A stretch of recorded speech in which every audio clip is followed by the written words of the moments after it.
গভীর রাতে আকাশ আঙ্কেলের গতিবিধি আমার মনে কৌতূহল জাগাচ্ছিল। তাই আমিও ঘর থেকে বেরিয়ে এলাম। দেখলাম আঙ্কেল আমার মায়ের ঘরের দিকে এগিয়ে যাচ্ছেন। ভেতরে কি ঘটছে তা জানতে আমার আগ্রহ আরও বেড়ে গেল। আমি ধীরে ধীরে মায়ের ঘরের জানালার কাছে গেলাম। জানালাটি অল্প খোলা ছিল, আর আমি সেই ফাঁক দিয়ে ভেতরে তাকালাম। মা তখন রূপেশ আঙ্কেলের সাথে বসে কথা বলছিলেন। মনে হচ্ছিল তারা কোনো গুরুত্বপূর্ণ বিষয় নিয়ে আলোচনা করছেন, কিন্তু সেই দৃশ্য দেখে আমার মনে এক ধরনের অস্বস্তি হল, যেন কিছুটা অপ্রত্যাশিত কিছু ঘটছে। আমি দ্রুত ঘরে ফিরে এলাম, আর মনে নানা প্রশ্ন ঘুরপাক খেতে লাগল। বন্ধুরা, আজকের গল্পটা অনেক বেশি স্পেশাল, তাই কেউ মিস করো না। আর দয়া করে গল্পগুলো ভালো লাগলে ভিডিওটি লাইক, শেয়ার এবং চ্যানেলটি সাবস্ক্রাইব করো প্লিজ। আমার মা ছিলেন অনেক সুন্দর এবং অনেক ভালো চরিত্রের অধিকারী। মা গ্রামের অনেকের বাড়িতে কাপড় ধোয়া, বাসন মাজা এবং ঘর পরিষ্কার করার কাজ করতেন। আমাদের আর্থিক অবস্থা এমন ছিল যে আমার পড়াশোনা চালিয়ে যাওয়া সম্ভব ছিল না। তাই চতুর্থ শ্রেণী পর্যন্ত পড়ার পর মা আমাকে স্কুলে পাঠানো বন্ধ করে দিলেন এবং আমার দায়িত্ব হয়ে গেল মায়ের কাজে সাহায্য করা। মা যেখানে যেখানে কাজ করতেন আমিও সেখানে তার সাথে যেতাম। আমি সব সময় মায়ের পাশে থেকে ঘরের কাজগুলো করতাম এবং তাকে সাহায্য করতাম। মা ছিলেন খুবই সৎ এবং পরিশ্রমী। তিনি কখনো অন্য কারো প্রতি অন্যায় আচরণ করতেন না। মা বেশি কথা বলতেন না, চুপচাপ নিজের কাজ শেষ করে বাড়ি ফিরে আসতেন। আমাদের পরিবারের আর্থিক অবস্থা দেখে গ্রামের অনেকেই মাকে প্রলুব্ধ করার চেষ্টা করেছিল। মাকে তারা অনেক ধরনের লোভ দেখাত। তাদের ধারণা ছিল যে আমরা গরিব বলে হয়তো মা তাদের কথায় বিভ্রান্ত হতে পারেন। যেসব বাড়িতে মা কাজ করতেন সেখানকার কিছু পুরুষ ও ছেলেরা তাকে ভুল পথে চালিত করার চেষ্টা করত, কিন্তু মা কখনোই তাদের কোনো প্রস্তাবকে গুরুত্ব দেননি। গ্রামের কিছু প্রভাবশালী লোক আর দুষ্ট প্রকৃতির মানুষও মাকে তাদের ফাঁদে ফেলার চেষ্টা করেছিল, কিন্তু মা কখনো তাদের কথায় কর্ণপাত করেননি। মায়ের মন সবসময় আমার এবং আমাদের সংসারের অবস্থার দিকেই নিবদ্ধ ছিল। তিনি কখনো পিছন ফিরে তাকাতেন না, এবং তার সততা ও কঠোর মনোবলের জন্য আমি সব সময় তার প্রতি গর্বিত ছিলাম। একদিন গ্রামের একজন প্রভাবশালী ব্যক্তি, যিনি একজন নেতা ছিলেন, সরাসরি মায়ের কাছে একটি প্রস্তাব নিয়ে এসেছিলেন। তিনি মাকে বলেছিলেন, তোমার পরিস্থিতি দেখে আমার খারাপ লাগে।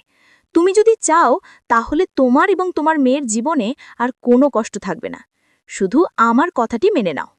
মা তার কথা শুনে সোজা তার চোখের দিকে তাকিয়ে বললেন, আমার নিজের পরিশ্রমের উপর বিশ্বাস আছে, আমি কারো দয়া চাই না। একটি রাতে রাতের খাবার খেয়ে যখন আমরা ঘুমাতে যাচ্ছিলাম, তখন হঠাৎ আমাদের দরজায় টোকা পড়ল। মা আমাকে বললেন, দেখো তো এত রাতে কে এসেছে। মা তখন নিজের ঘরে বিছানা পাততে চলে গেলেন। আমি দরজা খুললাম এবং দেখলাম দরজার বাইরে একজন লোক দাঁড়িয়ে আছে। লোকটি ভালো পোশাক পরা এবং বয়স আনুমানিক ৪২ বছর হবে। আমি একটু বিরক্ত হয়ে জিজ্ঞেস করলাম, এত রাতে কি দরকার? লোকটি হেসে উত্তর দিল, রিয়া। তার মুখে আমার নাম শুনে আমি অবাক হয়ে গেলাম। আমি বললাম, আপনি কে? এর আগেই কিছু বোঝার চেষ্টা করছিলাম, তখন সেই লোকটি হঠাৎ আমাকে তার কাঁধে তুলে নিল এবং হাসতে হাসতে বলল, আমি তোমার আঙ্কেলের মতো, তোমার বাবার পুরনো বন্ধু আকাশবাবু। তার কথা শুনে মা দ্রুত বাইরে এলেন। মা আর আকাশ আঙ্কেল একে অপরকে দেখে যেন অতীতে ফিরে গেলেন। তাদের চোখে পুরনো দিনের স্মৃতি যেন জীবন্ত হয়ে উঠল। প্রায় ২-৩ মিনিট তারা একে অপরের দিকে তাকিয়ে রইলেন, যেন চারপাশের কিছুই তাদের মনে নেই। এই দৃশ্য দেখে আমি একটু অস্বস্তিতে পড়ে গেলাম এবং বললাম, মা, এ কে? আমার কথা শুনে তারা বাস্তবে ফিরে এলেন। আকাশ আঙ্কেল তখন আমাকে মাটিতে নামিয়ে দিলেন। আমি মায়ের পাশে গিয়ে দাঁড়ালাম। মায়ের মুখে এক ধরনের অদ্ভুত আনন্দের ঝিলিক দেখা যাচ্ছিল। মা বললেন, এ হলেন তোমার আকাশ আঙ্কেল, তোমার বাবার পুরনো বন্ধু। আকাশ আঙ্কেলকে প্রণাম করো। আমি তাকে প্রণাম করলাম, আর আকাশ আঙ্কেল আমাদের ঘরে প্রবেশ করলেন। তিনি ঘরে ঢোকার পর যেন বাড়ির পরিবেশটা একটু পরিবর্তন হয়ে গেল। আকাশ আঙ্কেল মায়ের কাঁধে হাত রাখলেন, আর মা একটু লজ্জায় হেসে রান্নাঘরের দিকে চলে গেলেন। আমি কিছুটা অবাক হয়ে ভাবছিলাম, আমরা তো সবেই রাতের খাবার খেয়েছি, তবে মা আবার কার জন্য রান্না করছেন? আমি জিজ্ঞেস করলাম, মা, তুমি কার জন্য রান্না করছো? মা হালকা হেসে বললেন, তোমার আকাশ আঙ্কেলের জন্য। তিনি অনেক দূরের পথ পাড়ি দিয়ে এসেছেন, নিশ্চয়ই ক্ষুধার্ত। আমি বললাম, কিন্তু মা, যদি উনি বাবার পুরনো বন্ধু হন, তবে এতদিন কোথায় ছিলেন? আর হঠাৎ এখন এখানে কেন এলেন? মা একটু গম্ভীর মুখে উত্তর দিলেন, উনিও আমাদের গ্রামেরই মানুষ ছিলেন। তখন তোমার বাবার খুব ঘনিষ্ঠ বন্ধু ছিলেন। যখন তোমার বাবা বাড়িতে থাকতেন না, তখন উনি আমাকে সাহায্য করতেন। খুব ভালো মনের মানুষ ছিলেন। আমরা একসাথে অনেক মজা করতাম। তোমার জন্মের পর উনি বিদেশ চলে গিয়েছিলেন। মায়ের কথাগুলো শুনে আমি চিন্তায় পড়ে গেলাম।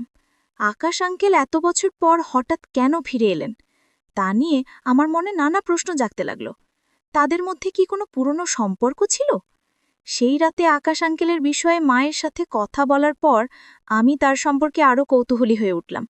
এত সবকিছু হঠাৎ ঘটে যাওয়া আমার বোধগম্যের বাইরে ছিল। মায়ের মুখে এক ধরনের অদ্ভুত উচ্ছ্বাস এবং আনন্দের ঝিলিক দেখা যাচ্ছিল।